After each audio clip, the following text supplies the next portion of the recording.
It's December 23rd, 2008, and another remarkable event is about to be uncovered by Arya, Rebecca, and Ali, the Retrospectors. As he stood up just a few metres from George W. Bush on this day in 2008, the journalist Muntada al-Zaidi shouted in Arabic, "This is a gift from the Iraqis. This is the farewell kiss, you dog," and hurled his shoe at the US president's head. Bush ducked as Zaidi, well, I guess reloaded or something with his second shoe, with which he also missed. But in the act, at least, of throwing these shoes at George W. Bush, he became a cult hero throughout the Arab world. And I have to say, not to come in on a pro-George W. Bush wing on this story, but he handles the incident pretty coolly. It'd been a long time since I'd seen this video, but he sort of ducks, and then you can almost see him smirk, like he's pleased with himself. Yeah, he's got his George W. smile on. He knows that it's an incident. He knows that he's on camera. I mean, bear in mind, this was the president who was on camera being told about 9/11 whilst at a primary school, so he'd been stung by, video footage previously, hadn't he? I think he knows immediately, oh, okay, this is going to be on the internet, so let's react. Part of it is almost like he's got this weird jock thing going on where I think he's pleased with himself that he's ducked the shoes so effectively.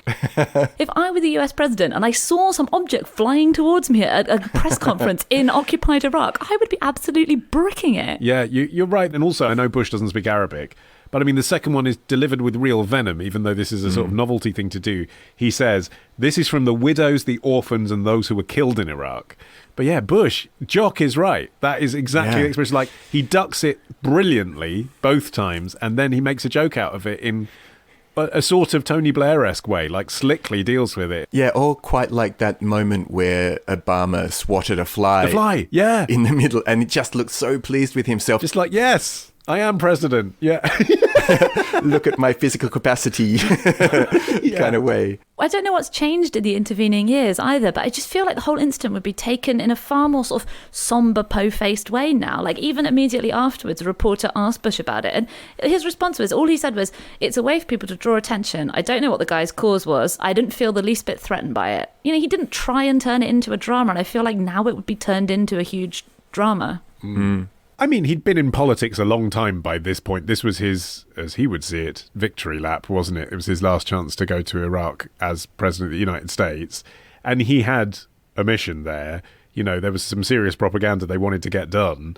Maybe he just didn't want this shoe incident to be the thing. Later on that day, he went to give a speech at Al-Faw Palace where he called the increased deployment of American troops in Iraq the year before one of the greatest successes in the history of the United States military. That's what he was there to say.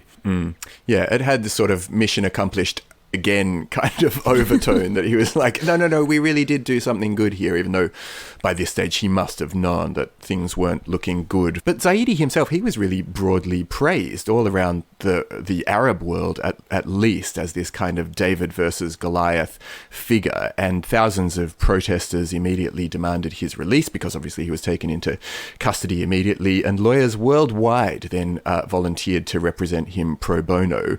He also received various offers of marriage, and a Saudi Arabian television station reported that a Saudi businessman had said that he was willing to pay $10 million for one of the famous shoes, though unfortunately the shoes had both been destroyed after they were checked for explosives, so they don't exist anymore. Well, and also because the Americans would not want those shoes exactly ending up as that kind of prize, would they? Exactly. So again, like, they may have shrugged for it their off, symbolic quality, but they obviously thought it was a big enough deal that those, like, let's destroy these because we don't want them ending up in an anti-George Bush museum. Exactly. And also shoes became this symbol for defiance around Iraq, with people in Baghdad neighborhoods apparently parading their shoes on long poles and waving them in the air. So the symbolism of the shoe was something that the Americans were right to jump on. But none of this actually ended up helping Zaidi in any way, because he said that basically all these extravagant offers that were made to him kind of just sort of quietly went away after the initial wave of enthusiasm. I mean, the Emir of Qatar had promised him a golden horse. I don't know whether that is an actual type of horse or whether that is a horse made of gold. I mean, either would be a nice present. And, you know, that was one of the offers that was rescinded, probably because the US and Qatar are major allies. So, it was, you know, it's a lot of these, I think, were cases of Arab leaders jockeying to get on board this pro-Zaidi movement, but then all the support dried up. And Zaidi was kind of left by himself. He ended up being charged with insulting a foreign head of state on an official visit, and he was facing up to 3 years in jail under the Iraqi judicial system. He said that he was tortured in custody, and it's kind of sad, really, that he did become this folk hero for so many people, but in his own country, it sounds like he was pretty poorly treated. Yeah, I mean, to clarify the torture, he said he was beaten with iron bars, that he was administered electric shocks, that he was left soaked in cold water overnight. And that matters because one of the things that Bush said was, aha, this is what happens in a democracy, isn't it? This is freedom of speech. A journalist can say what they really think. That wouldn't have happened under Saddam Hussein.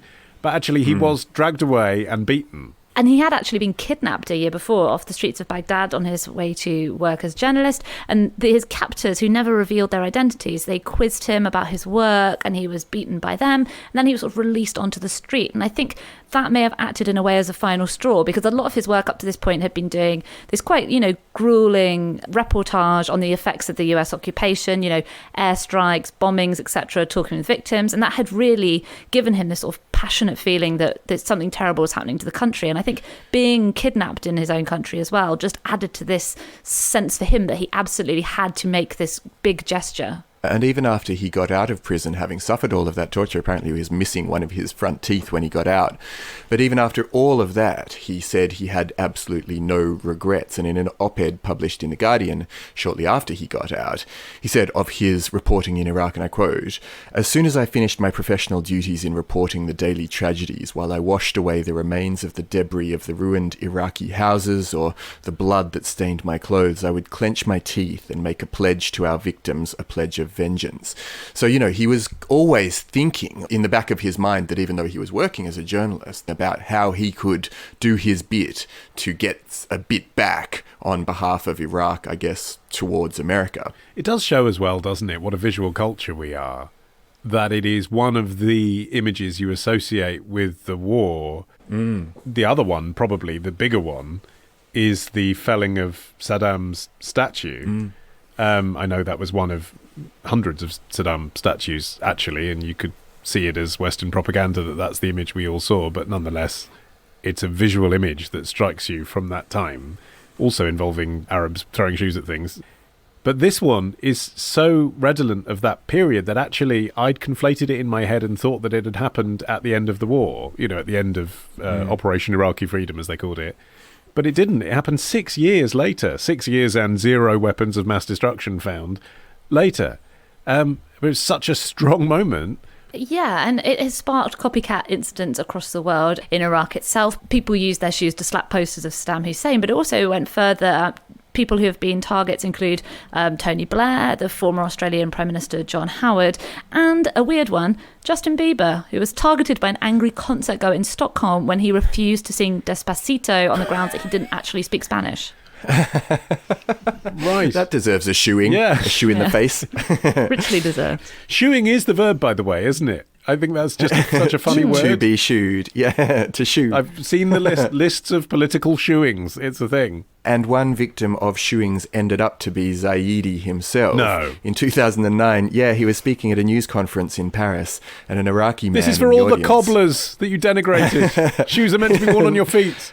Well, not that, but he accused him of supporting dictatorship in general and flung his shoe at him. And afterwards, Zaidi joked he stole my technique. So even he had a bit of the W's about him in his response to the incident. And do you know what happened after this guy threw the shoe? Al-Zaidi's brother, who was with him, chased the assailant and threw his own shoe at him. So shoes were flying all over the place at this point. I do think the cultural significance of it gets a bit overstated sometimes because, I mean, in the Arab world, showing the underside of the shoe is considered to be very offensive because it's, you know, it makes contact with the ground. Yeah. That's one reason why a Muslim wouldn't enter a mosque and keep their shoes on, for instance. Right. But at the same time, it's really quite a universal gesture, right? If someone takes off their shoe and throws it at you, you're not going to be under the mistaken impression that it's like some kind of cultural sign of hospitality. Yes, and actually it's also universal in the sense that almost everyone has shoes and can do it. Yeah. So it's like once you've weaponized that, you can't really stop people walking into events with. It's as if like people were using their pens. Like, there Yeah. comes a point I where always- it's a press conference, people have got shoes on. There's nothing we can do about that. I always wondered that about the cliche of bad theatrical performances where the performer Yeah. has fruit and vegetables thrown at them. And I was like, well, who goes to the show with fruit and Right. veg just in case it sucks and then you can throw stuff Yeah, at if it was them? ice cream lids, you'd believe it. But then it's a big deal to throw a shoe because you might not get it back. It's like people used to throw their knickers at Tom Jones. Yeah. Whereas you need your shoe to get out the place. Tomorrow. Yeah, it's 1997. We are going to go to the pub and then to the chippy. Ditch the ads and get a Sunday episode when you join Club Retrospectors. Patreon.com/Retrospectors.